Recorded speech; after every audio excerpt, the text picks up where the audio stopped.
Hi, Priscilla.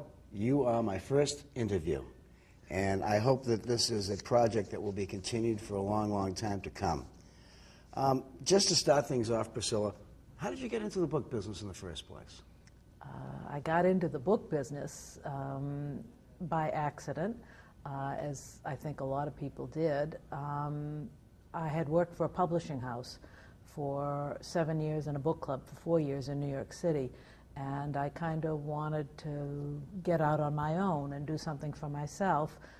There really was a glass ceiling at that time in the publishing industry for women. This was 1970s. And one of my father's friends was an art dealer. He was in charge of the Old Master Department at Herschel and Adler Gallery. And, Knoedler's. He was at Knoedler's. And he said, well, you know, I know this man who's into books, and you're into books, and we'll have lunch there next week. I'll call you and set it up. And so the next week I found myself having lunch with John Fleming. And we got on very well, and John said, well, you should become an antiquarian bookseller. That's what you really want to do, I think. And I said, well, I don't know anything about it. He said, you do, but you don't know what you know. So come and work for me for a year, and then you can go out on your own. And I did. And then I realized very quickly that I could never do it on my own at the level I wanted to without his customer base. So I found a way to make him my partner. And bought a collection of books in Argentina, and I brought it to the United States, and I called him and asked him to come and have a look, and he thought it was fabulous, and I said, right, do you want to buy half? And if you do, we'll be partners, and not only this, but for this collection, but any other books or people that we get as a result of this collection. So for book arts, I was John's partner for the last 7 years of his life. Wow. Did you enjoy your relationship with John? I loved every second of it. He was I know that some people have said he was difficult and not nice to other booksellers, but he was completely wonderful to me. I learned so much from him. There isn't a day goes by that I don't think of the debt that I owe that man for how much he taught me. Well, that's a great start. And his customers were legendary. Back in 81, 82, 83, I was having lunch with people like Lessing Rosenwald and Arthur Houghton and Waller Barrett, and names that you know, are quite legendary in the book world that are really from the first half of the 20th century, not the second half. The second half, right. Yeah. It's quite a group of individuals. Yeah. When you first started in the trade on your own, do you have any like fond recollections? Are there things that come to mind about your early years in the trade that you think might be interesting? I've got to interrupt. I can see your left hand when you gesture. If you could avoid doing it, okay. I would move. I'm sorry, continue. So, do you have any fond memories of your early years in the trade? Well, yeah. John, for that Argentinian collection, was a collection of French livres d'artistes, and they were in designer bindings, and they were very showy, and they would display well. And John, I had no idea what to do with the collection. I mean, but no idea whatsoever how to sell it. John said, well, this is what we have to do. We have to do a catalog, and it's got to be a big catalog, and it's got to be 4-color. This was in 82, so a 4-color catalog was a pricey undertaking. And a production. And he said, we have to get someone good, a scholar to do the cataloging. We have to have names as part of the catalog. You can sort that out with the people up at Harvard. You'll find some people to do it. So I kind of figured out, got Peter Wick to do the descriptions, and Eleanor Garvey, then the curator, the Hofer curator of printing and graphic arts at the Houghton, and Peter had been the previous curator, to write the introduction. And so John said, well, we have to have an opening. And I said, well, how do we do that? He said, well, first of all, we have to take all the books out of his big room, the big Rosenbach great room, and we put all the books upstairs, and then we put these books up for display, and he invited people for a party. And I was absolutely stunned to see Mr. and Mrs. Krause walk in, because I thought Mr. and Mrs. that HP was John's only rival, only possible rival in New York City. New York City. And they couldn't have been any friendlier to one another. And HP came over to me and said, "My dear, this is a beautiful catalog, and I understand you did it, and I want to congratulate you." I almost fell over. I was so thrilled. I mean, I just, that I had that kind of a compliment from this man who was so legendary, as was John. I felt very good about it. But afterwards, I asked John, I said, "I didn't know that you and HP were such good friends." He said, "Oh," he said, "what a story." He said, "Joe and I, Mr. and Mrs. Fleming, were in the Caribbean for a week's vacation, and it rained the entire week, and no one else was there. The only other people at the resort that we were at, and it was Little Dick's and one of the rock resorts, were Mr. and Mrs. Krause." Oh, gee. So they ended up spending the week together because there was no one else there. They couldn't do anything or go anyplace because it rained every single day, and they became very close friends. That's something that probably a lot of people don't know. Exactly. So I thought, I thought that might be, but it certainly floored me. Wow, that's great. I want to ask you some things about what you think of the current situation. What aspects of the book business do you think have changed since the internet revolution? Oh, I think that the general trade in used and out-of-print books has changed completely, that the internet will undoubtedly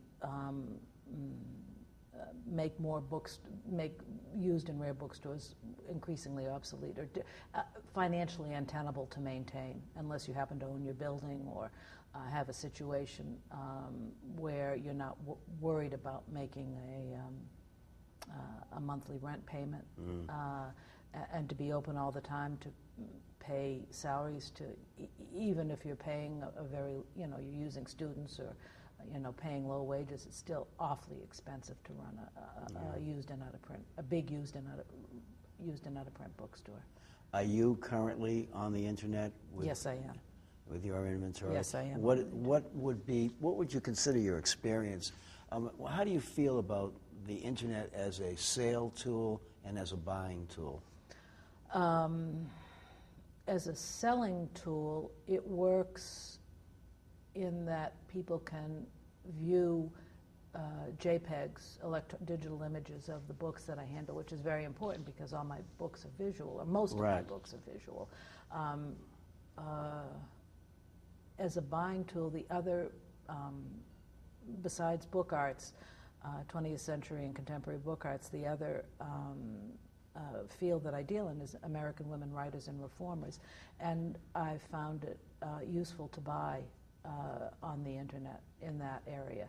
But it's not always, it's an imperfect tool because often the sort fields or the categories that I'm searching for just aren't there. I mean, I'd be interested in women printers or women publishers, and most people who post things on the internet aren't booksellers the way the members of the ABA are, and they don't know what the importance of something is, and they might not catch that because a woman printed it, even though it's a male publisher, that there was a woman printer involved in it.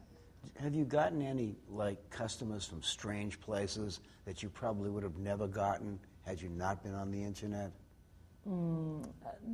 Yes, but not really repeat customers. Really? In other words, they're one-off sales. So, in other words, the customers you've gotten off the internet are just one-trick ponies in a sense. Right, yes, exactly. They buy one book and you never hear from them again. Yeah. A lot of people's experience is that way. Although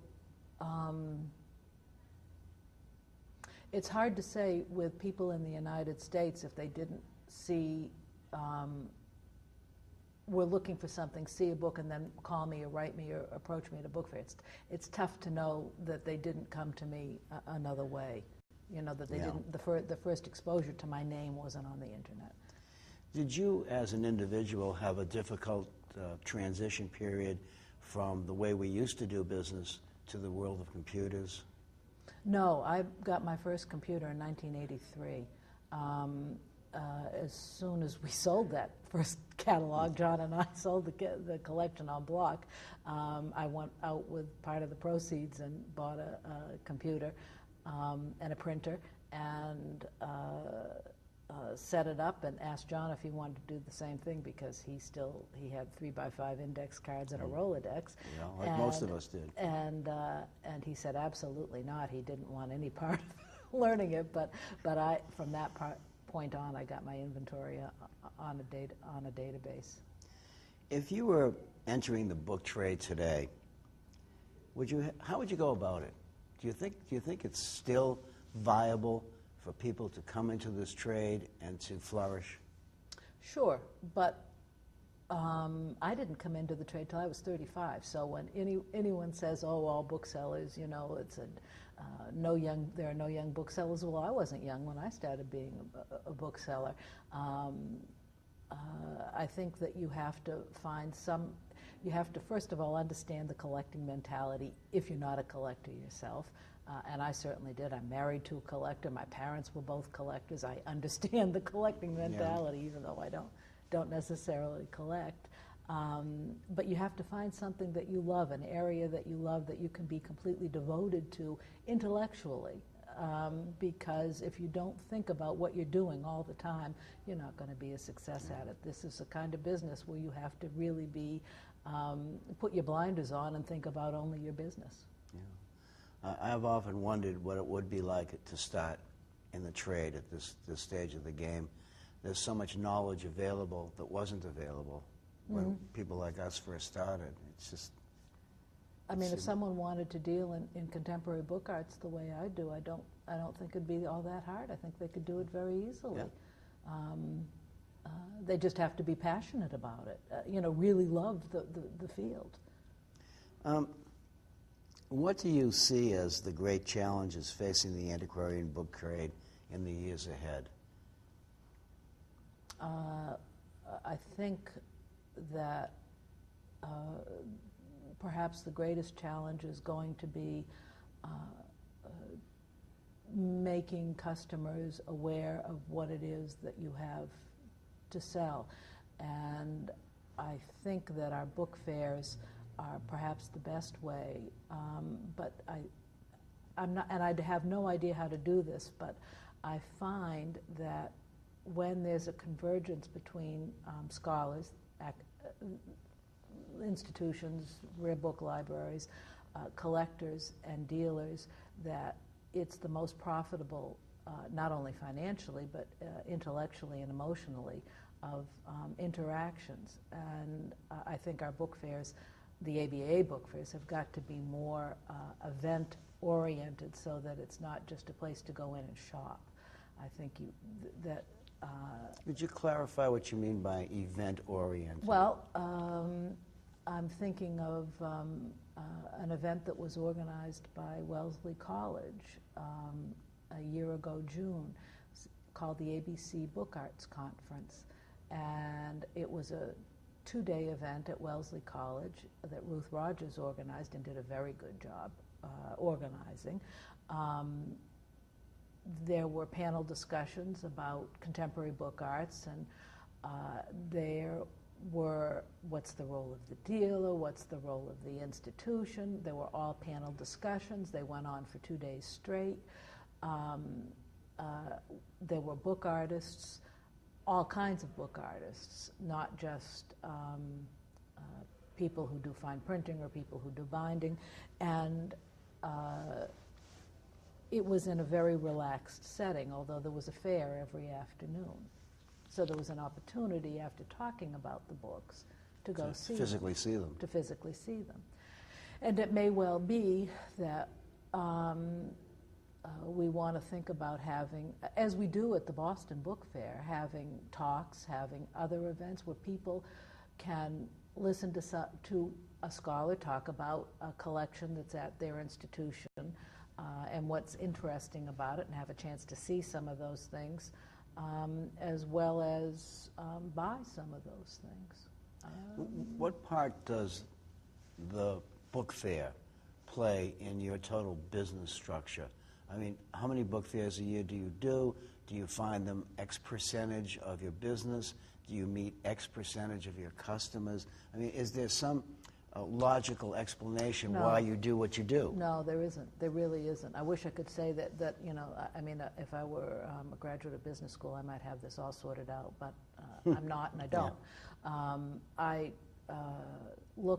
do New York, the New York Antiquarian Book Fair, and I do the Boston Antiquarian Book Fair. And then if there's a book arts conference, I'll do that as well.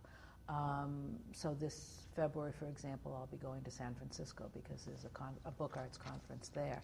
And this past fall, I spoke at the Guild of Bookworkers' 100th anniversary celebration, and also at the Grolier Club, I did a symposium on fine binding. Did I sell anything? Not exactly, but even if I do a book fair, I consider it advertising. Flying the flag. Yes, as much as I do selling books, although at the New York Book Fair and at the Boston Book Fair, I usually end up selling a great deal of things. And also it's an opportunity for people to see what's there, and I never know if 2 months later, if someone orders a book, it's not because they didn't see it at the Boston Book Fair or the New York Book Fair. So much of these things are visual. My inventory is the kind of thing where people really want to see it and handle it and get a feel for it before they actually buy it. You have some incredibly beautiful books that are objects of art, Yes. really, Yeah. more than they are books. Yeah. And some of them are just so spectacular that without physically seeing them, you miss the whole Yes, point. you miss the whole point of them, yeah. Yeah. And so from that point of view, yeah. So I consider it advertising, and so I do it. Now, I don't do the West Coast fairs. I've never done very well at San Francisco. And I don't know why that is, but it just wasn't profitable enough for me. Do you think it's because there are so many exhibitors that, you know, Yeah. the amount of time that one has to spend has to be divided? Yes, yes. In the scheme of things, that's, you know, I mean, I could also be that I was bringing the wrong books. I mean, Well, I don't think that's the issue. I think more that when you have 240 exhibitors, it's very hard for an individual to have the Yes. stamina to go through every booth, I Yeah. would think. And I guess I would have to do more travel out there to make myself more well-known, Yeah. so that my booth would be a destination location when they came into a fair of that size. And I find it easier to jump in my car and go up and down the East Coast or to New York, Sure. or a little bit west to show the books, to take my show on the road. Now, at one time, Priscilla, you had an open shop Yes, in Cambridge. right in Harvard And Square. how long did you have the shop? Why did you eventually decide not to have it open any longer? And further to that, what do you see as the future of the open bookshop in America? The open shop that I had, I opened it in 1993. Before that, I dealt privately in Boston for 13 years, because I started in 1980 up here. And then we moved to Kennebunkport, Maine in March of 2005. Yeah, it's been about a year and a half. A year and a half. And I had the feeling that it was really a waste of time for me to have an open shop. People were coming in not looking for what I was specializing in, because I wasn't a generalist book dealer. And I think that as the internet pushes out the general used bookstore and even the general rare bookstore, that more and more people are going to specialize in the area that interests them the most, and therefore an open shop is not going to be all that useful. Well, I may be wrong there, but that's what I found for my particular area. when you scout for the kinds of things that you want to buy, you probably do it in a completely different way than the general bookseller does. Yeah. You're looking for a very specific area. Do you go into open bookshops to scout, or do you mainly Yeah. find your stuff by buying collections? No, I do go into open bookshops, but mostly I find my things in the field of women's rights and women reformers and writers by reading dealers' catalogs, the same old, Same way we always did it. Same old. And I find them extremely useful. There are certain dealers' catalogs that as soon as they come in, I can't wait to have a look because I know they're going to have something interesting, and it's going to be I know what I'm going to be buying. That's not a nasty shock. As for the book arts, I try to make myself as visible as possible at any group gathering of book artists, whether it's the Guild of Bookworkers or any arts conference. If anyone asks me to speak, I'll go. I don't take honorariums. I pay my own way. I mean, I figure that's part of my Right. job. Yeah. That's part of my business, to encourage young artists to make books. That's great. Just before we finish off, I'd just like to ask you if you can remember something standing out in your mind, the best buy you ever made and the biggest disappointment you ever had. Does anything stick out in your mind? Well, the best buy has to be the collection of Livre d'Artiste from Argentina, because that got you going. that got me going, and it got me John. Yeah, that's true. Which got me going. Yeah, which got you going. Yeah. The biggest disappointment, Edith Wharton's Baby Rattle. I can't imagine that someone hasn't bought that. It just makes me, it's so wonderful. It's just, this was the Baby Rattle that was hers. It has her name on it. It's perfectly documented. She gave it to the only child of her best friend in France on that child's christening, and I got it from that child. So the provenance is there, and her baby mug was given to someone, her friend the child of her friend in the United States, to whom she left her copyrights.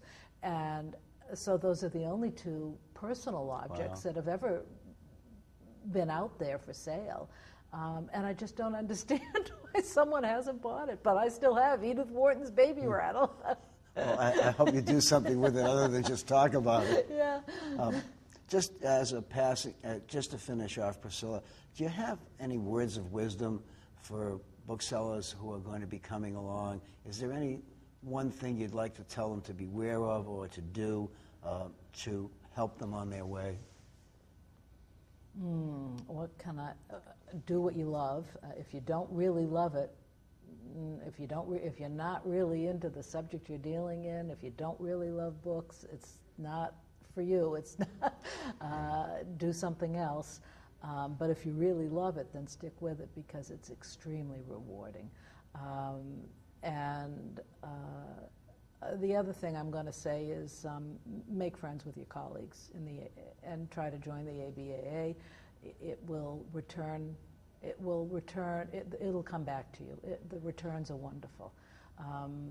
It's a ready-made bunch of folks who love the same thing that you love, and I never ever see these people as my rivals. I see them as my colleagues, and that's the way to go. That's the bottom line. Yeah. Thank you very much, Priscilla. My pleasure.